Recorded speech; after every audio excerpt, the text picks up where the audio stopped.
tí ẹ̀ ń wò mí. Orúkọ mi ni Túnjí Ọdúnládé láti ìpínlẹ̀ Ọ̀ṣun ní orílẹ̀-èdè Nàìjíríà. Mo fẹ́ sọ nípa bí a ṣe lè ní ìyè àìnípẹ̀kun bí ó ṣe wà nínú Bíbélì. Nínú ìwé Róòmù orí 3 ẹsẹ̀ 23 ó sọ wípé gbogbo wa ni a ti ṣẹ̀, a sì di àbùkù ògo Ọlọ́run. Èmi ti ṣẹ̀, ẹ̀yin ti ṣẹ̀. Ẹ̀ṣẹ̀ dẹ̀ túmọ̀ sí wípé àìtẹ̀lé òfin Olúwa Ọlọ́run wa, ó ní ẹ̀ṣẹ̀. Ẹ̀ṣẹ̀ ni wípé gbogbo òfin tí ó wà ní Bíbélì àìtẹ̀lé òun ni ó ń jẹ́ ẹ̀ṣẹ̀. Bóyá a mọ̀ nípa òfin yìí o, bóyá a ò mọ̀ nípa ẹ̀ o nítorí pé a ka Bíbélì, nítorí pé a mọ̀ nípa àgbẹ̀ pé òfin kan ti ẹ̀ wà, ó ti sọ wá di ẹlẹ́ṣẹ̀.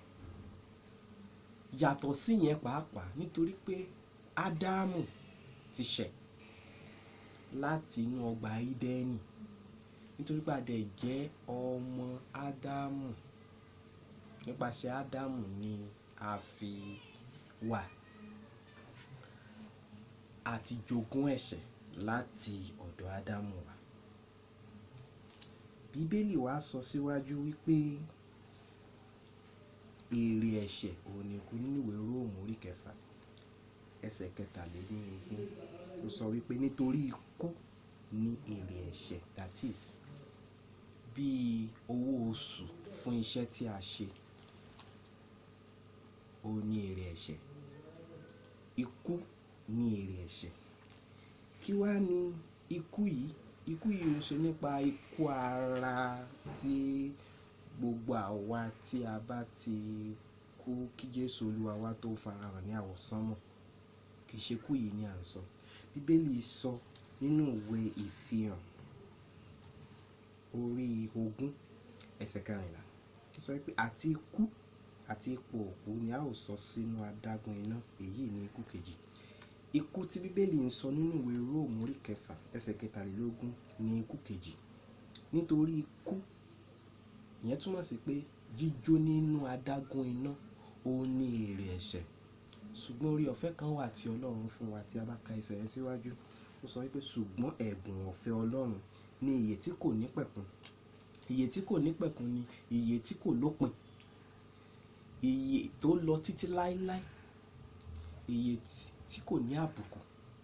Ìyè tó lọ títí ayé. Wọ́n ní ẹ̀bùn ọ̀fẹ́ Ọlọ́run ní ìyè tí à ń sọ̀rọ̀ yìí. Ẹ̀bùn ọ̀fẹ́ Ọlọ́run ní ìyè tí kò ní pẹ̀kun tí ó wà nínú Jesu Kristi, nínú Jesu Kristi Olúwa wa. Ikú yìí ni wípé gbogbo àwọn tí ó bá ti ṣẹ̀, tí kò gbàgbọ́ nínú Jesu Kristi Olúwa wa, gbogbo wọn ni ó máa jó nínú adágún iná. Ìwé Jòhánù orí 3 ẹsẹ̀ 16 ó sọ wípé nítorí tí Ọlọ́run fẹ́ aráyé tó bẹ́ẹ̀ gẹ́ tí ó fi ọmọ bíbí rẹ̀ kan ṣoṣo fún ni, pé ẹnikẹ́ni tí ó bá gbà á gbọ́ kí ó yóò ṣègbé ṣùgbọ́n yóò ní ìyè tí kò ní pẹ̀kun. Báwo la ṣe lè ní ìyè tí kò ní pẹ̀kun? Tí a bá gba Jesu Kristi tó jẹ́ ọmọ Ọlọ́run, tí a bá gbàgbọ́. Tí a bá wo Bíbélì wa tí a kà láti ìbẹ̀rẹ̀ títí dé òpin, tá a máa rí ń bẹ̀ ni pé ẹni tí ó bá gbàgbọ́ kì yóò ṣègbé, yóò ní ìyè àìnípẹ̀kun. Wípé ìyè àìnípẹ̀kun wà fún iye àwọn tí ó bá gba Jesu Kristi Olúwa wa gbọ́ tí kò fi iṣẹ́ kún. Nínú ìwé Ise Awon Aposteli ẹsẹ̀ 30, wọ́n ń béèrè pé báwo ni àwọn ṣe lè ní ìyè àìnípẹ̀kun lọ́wọ́ Pọ́ọ̀lù àti Sáílà. orí ọgbọ̀n sọ wípé ó sì mú wọn jáde, ó ní, alàgbà, kí ni kí èmi kí ó ṣe láti là? Láti là túmọ̀ sí pé láti ní ìyè ayérayé tí à ń sọ̀rọ̀ ẹ̀ yìí. Wọ́n sì wí fún un pé, ẹsẹ̀ 21, gba Jésù Kristi Olúwa gbọ́, ìwọ ó là àti àwọn ará ilé rẹ. Tí a bá ti gba Jésù Kristi Olúwa wa gbọ́, àti ní ìgbàlà, àti ní ìyè ayérayé. Kì í ṣe wípé ìyè ayérayé yìí máa jẹ́ tiwa nígbà tí a bá kú. Lọ́gán tí a bá ti gba Jésù Kristi Olúwa wa gbọ́ wípé ọmọ Ọlọ́run ni, wípé ó kú, ó sì jíǹde, ó dẹ̀ wà ní ọ̀dọ̀ Baba ní ọ̀run. Lọ́gán yẹn tí a bá ti fẹnu wa jẹ́wọ́ Jésù Kristi Olúwa wa, tí a fi ọkàn wa gbàgbọ́, lọ́gán yẹn ni a ti ní ìyè àìnípẹ̀kun. Tí a bá ti wá ní ìyè àìnípẹ̀kun, kò sí nǹkan kan tó wù tí a lè ṣe tí ó lè mú ìyè àìnípẹ̀kun tí ó fi wá nípẹ̀kun, tí ó fi wá ní tí ó fi wá ní lọ títí láéláé. Ìyè àìnípẹ̀kun ó lọ títí láéláé, and the only condition, nǹkan pàtó tá a ní láti ṣe ni láti gba Jésù Kristi Olúwa wa. Kì í ṣe pé a gbà á gbọ́ a tún fi ṣẹ́kùn rárá. Tó wáyé pé nípa ti iṣẹ́ ni, àwọn èèyàn ò bá ṣe ògo rárá.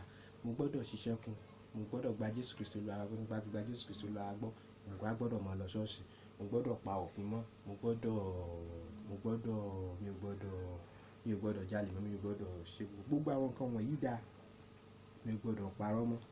Ṣùgbọ́n kò ń ṣe àwọn iṣẹ́ wọ̀nyí ni ó ń gbé wa lọ sí ọ̀run rere. Nǹkan tí ó mú wa ní ìyè àìnípẹ̀kun òun ni wípé a gba Jésù Kristi Olúwa wa gbọ́. Kì í ṣe nípa iṣẹ́, kí ẹnikẹ́ni má bàa ṣògo. Tó bá jẹ́ nípa iṣẹ́ ni, àwọn kan máa ń sọ pé nítorí pé mo gba bíríbírí ọgbọ̀n ọjọ́ òun ló jẹ́ kí n di ẹni mímọ́. Rárá, kì í ṣe nípa iṣẹ́ ọwọ́ wa. Bíbélì sọ pé ẹ̀bùn ọ̀fẹ́ ni. Ẹ̀bùn, nǹkan méjì la ní láti ṣe tó bá fún wa ní ẹ̀bùn. Bóyá ká gbà àbí ká ní a ò gbà. Òun ni nǹkan tá a ní láti ṣe. Tá a bá gbà yẹn túmọ̀ sí pé a gba ìlérí Olúwa gbọ́, a gba Jésù Kristi gbọ́, a ní ìyè àìnípẹ̀kun. Tá a bá gbà, ìyẹn sọ pé ẹni yẹn wà condemned, ẹni yẹn àti dá ẹni yẹn lẹ́jọ́ náà, àti dá ẹni yẹn lẹ́jọ́ náà.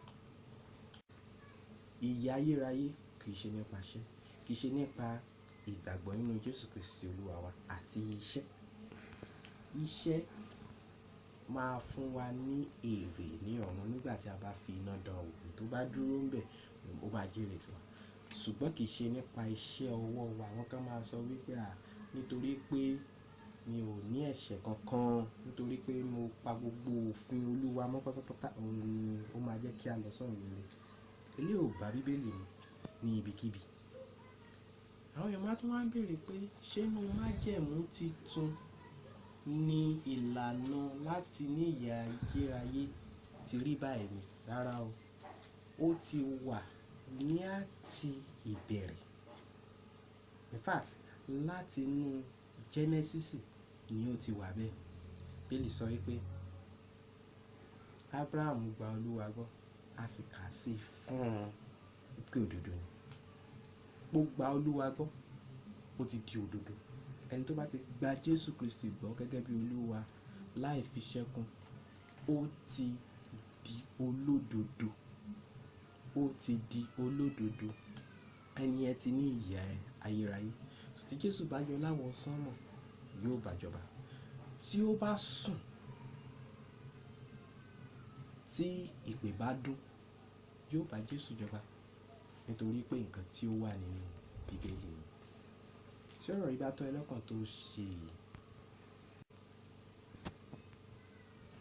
ìdarí láti gba Jésù Kristi gẹ́gẹ́ bí Olúwa àti olùgbàlà gbọ́ wípé ó kú lórí igi àgbélébùú, ó lọ sí ìsàkó dẹ̀ sí jíǹde.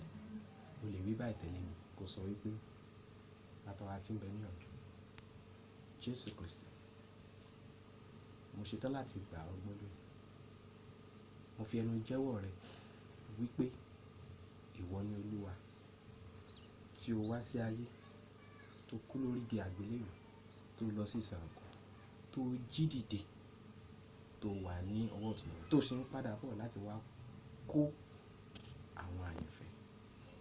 O ṣé nítorí pé o ti gbà mí.